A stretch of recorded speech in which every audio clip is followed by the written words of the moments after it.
is there a scientific explanation for the darkness from the 6th to the 9th hour? Matthew 27, verses 45 to 53. I think we just answered that. That's exactly what I was thinking. If you're looking for a scientific explanation for a spiritual issue, you're going to struggle to find one. You've got to remember it's the same with any of the miracles that you find in both the Old Testament and the New Testament. There is no scientific explanation for turning water into wine, right? Other than the fact that the creator who was there, who created all things in the first place, could actually make something out of nothing, because he was the word who did it in the beginning, right? And so if you want the background, the context to the darkness from the 6th to the 9th hour, right? This is Christ being crucified, and this is the sin being poured out on him. And there is an indication anyway of a separation between God the Son and God the Father. Any comments on that, John? Yeah, just the fact that there's some great stuff online, if you like jokes and funnies, concerning this diversion or this is, it's not a discrepancy but a contrast. There was one that I really love where we're at the airport customs and there's a guy who looks just like Jesus and he's asked, do you have anything to declare? And he says, only a bottle of water. Wink.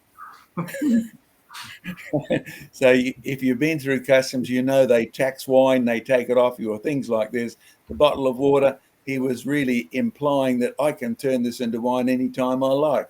So when you look at the biblical picture, again, don't look for a scientific explanation of the fact that the universe started out dark. It was dark because God created it that way. As to what dark is, you might have spent months and months even working on the energy levels of dark, but the reality is it did not self-exist. The universe was not even there. The space wasn't there. The darkness wasn't there before God created the darkness. That's why you read later on, I am the Lord, I create the darkness.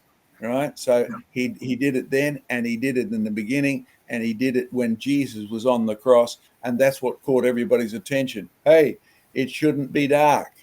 Something unusual is happening here. It shouldn't be dark at this time of day, but it is. What's happening? So it's designed to attract your attention. So that was the purpose, the spiritual purpose, and not the scientific explanation of it.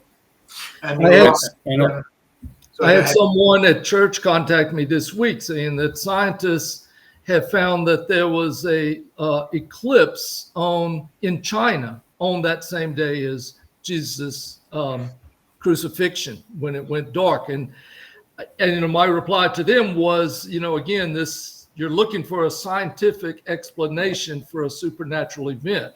If that, is true, great. But this was a supernatural event, particularly since we're talking about a 3-hour eclipse. I think that's the thing. It's not 3 hours of darkness. No, well, it certainly couldn't have been an eclipse because eclipses only happen when there's at the new moon, when the moon and the sun are in line.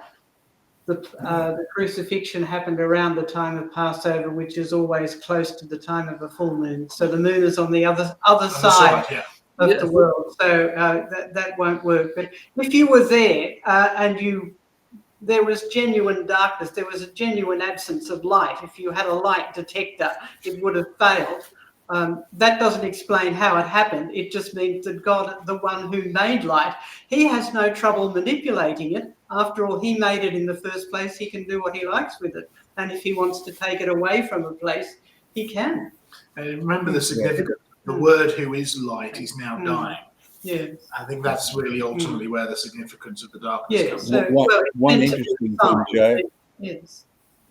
One interesting thing at the opposite end of that, in Australia, because we're working on building an Aboriginal display, which will be one of our most, not meant to be provocative, but truth-telling about how little a time they've been here, about the evidence of the flood, about biblical connections, the stories we've collected from the Aborigines. One of them includes how on one day the sun didn't seem to go down.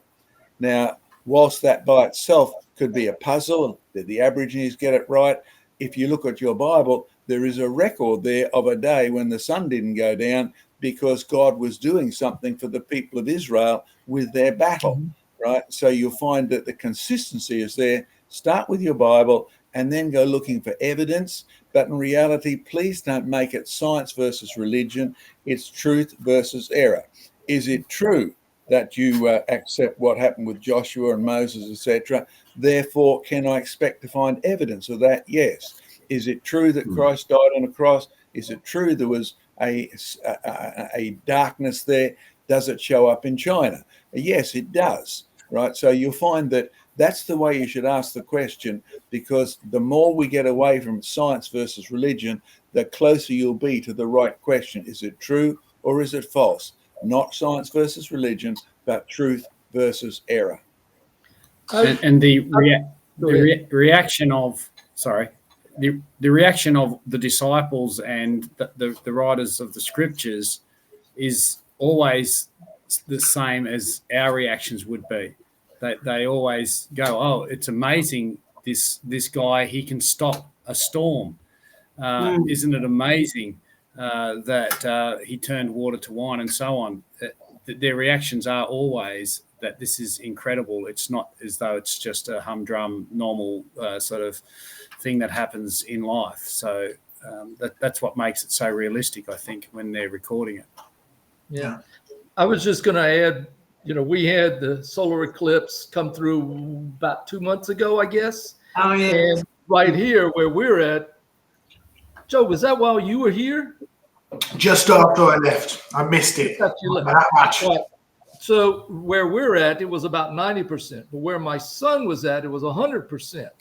And, he filmed much of this. And the interesting thing that amazed me was even at the point of it being, 99% covered of the sun, it was still bright outside. It was still fully daylight. It was only at the true 100%, and that lasted about a minute. Yeah. It doesn't give you darkness even if you have that 100%. It's the same way as, a tsunami doesn't explain the dropping of the Red Sea. Algae doesn't explain it the Nile turning to red, to blood, right? It's all attempts to explain naturalistically a spiritual judgment or a spiritual aspect, of what's going on. And it doesn't always line up.